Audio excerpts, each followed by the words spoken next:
Join me for a day on camp, but before we begin, here's some food for thought. So gain fitness, don't prove it. So by that I mean there's a time and a place to show that you can sort of pull out the big guns and you can really go for it. There's a knee-jerk reaction for a lot of us athletes. We always want to prove that we're fit. We always want to try and find it in training, but the reality is you just gotta keep layering the cake. Layer that cake until you get the time, 2 months down the line, whenever it might be, and then try and pull it. But today is tempo, circuits, and then a cross train. And then later in the video, I'll share with you what has been my secret weapon for years in the past that helped me achieve what I have achieved, getting down to the 330s and 143s in the both 8 and 1500.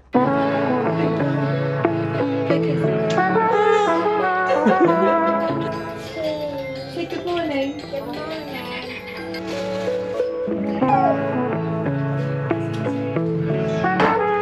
What have you got this morning, Giles? Weetabix, chia seeds and grapes. Would you describe yourself as a morning person? No. Breakfast always shared. Is it good? Yeah.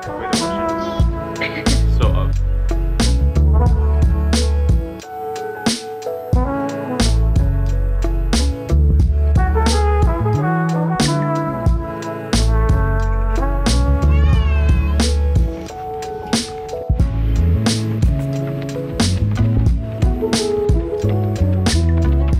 Lose it. Can I lose it?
Sunburn on my lip, my bottom lip, and the chicken's really spicy and it really hurts. So the day's about halfway through now.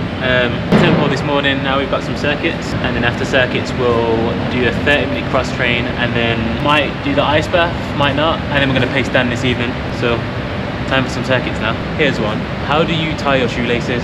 I've got a bit of a weird knack where I do this. So straight up, and then I just loop it through and pull.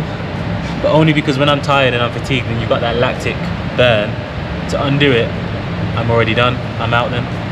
And then to do it up, and I'm set.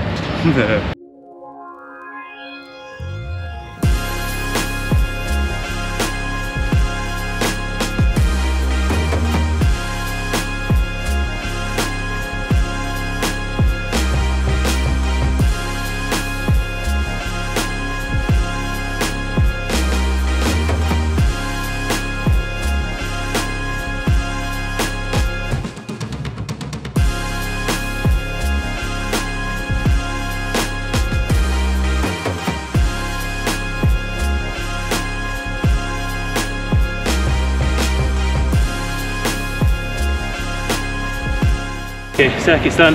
We'll do a 30-minute cross train now. Okay, so I'm going to show you my secret weapon. So I've ran 1:43.6 indoors, second fastest all time, and I've ran 3:30 outdoors for the 1500. So that's my 2 PBs for the middle distance events, and I'm only running about 25 miles a week. So my key really is just not necessarily that I'm not doing the work, it's just that I'm supplementing it with these things. So you've got the Cybex Arc Trainer. I've got to be honest, I don't use this one too much, but then you've also got the Cybex Spark Trainer. The reason why I don't use this one too much is because I'm not a big fan of the movement. So it's okay, it moves well, but it's still a little bit more cycled. I just prefer the arc trainer. So this one, if you are going to use one, make sure you're getting a knee lift. So you need to up the incline as high as it can go. This one goes up to 20. So when you've seen this going as high as it can go, depending on your leg length, of course, I'm 6 foot. But of course, this one is my preferred. So this here that we're gonna go and have a look at is the arc trainer. I've actually got one of these at home, and I invested in my future effectively by getting one of these. So there's 3 different levels. There's the first setting, which is the one closest to you, predominantly glutes, hammies and calves.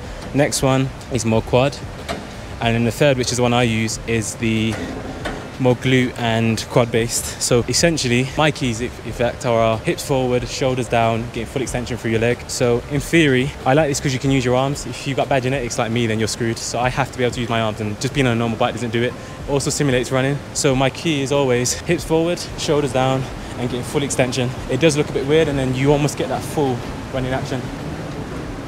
And now the way these work, it's almost done. I think there must be something's inside in the gear mechanism, and it's just an up and down. I think it's 1 to 10. I normally sit on about level 3 to 4. But in summary, I've got this thing to thank for not just this, smart training, good coaching, but this played a huge role in my success on and off the track in both the 800 and 1500, and that's running by 25 mile a week. But again, I'm gonna flip that now because I am now trying it up to 50, 60 mile a week. So we're gonna see this year how much of a difference we might see by upping the mileage with less of the cross training. So that's enough for now.